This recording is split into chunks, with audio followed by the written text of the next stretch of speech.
തിരുവല്ലോമല മലേശമംഗലത്ത് പ്രവർത്തിക്കുന്ന ശിവജി നഗർ 148 നമ്പർ അംഗനവാടിയിലെത്താൻ കുഞ്ഞുങ്ങൾക്ക് കാട് താണ്ടണം. കാടിനകത്തുള്ള ഈ അംഗൻവാടിയിലേക്ക് പോകുന്ന കുട്ടികൾ യാതൊരുവിധ സുരക്ഷയും ഇല്ലാത്ത രീതിയിലുള്ള യാത്രയാണ് നേരിടുന്നത്.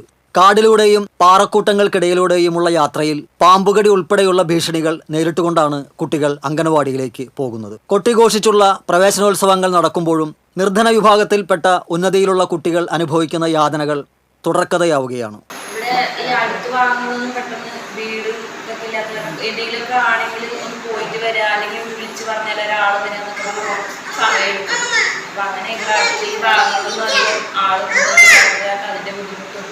മുപ്പത്തഞ്ച് വർഷത്തിലധികമായി പ്രവർത്തിക്കുന്ന അംഗനവാടിയിലേക്ക് കുഞ്ഞുങ്ങൾക്ക് വേണ്ട ഭക്ഷ്യസാധനങ്ങൾ ഉൾപ്പെടെ തലച്ചുമടായി കൊണ്ടുപോകേണ്ട അവസ്ഥയാണ് ടീച്ചർക്കും സഹപ്രവർത്തകർക്കും.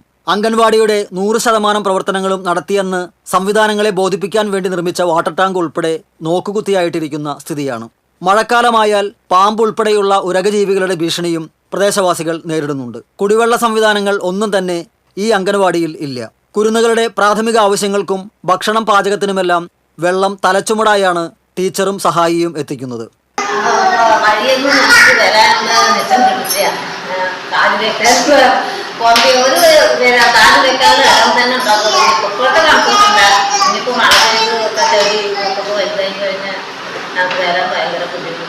കാടിനുള്ളിലൂടെ പോകുന്ന ഈ സ്ഥലത്ത് മലവെള്ളപ്പാച്ചിൽ വരുന്ന സ്ഥലം കൂടിയാണെന്നതിനാൽ മഴക്കാലങ്ങളിൽ പല കുട്ടികളും അംഗൻവാടിയിലേക്ക് വരാറില്ല. ഉന്നതികളുടെ പേര് മാറ്റിയാൽ മാത്രം പോരാ, ഉന്നതികൾക്ക് വേണ്ട സഹായ സഹകരണങ്ങളും നൽകണമെന്ന് അധികാരികളെ ഓർമ്മിപ്പിക്കുന്നതാണ് ഈ അവസ്ഥ. TCV തിരുവില്ലാമല.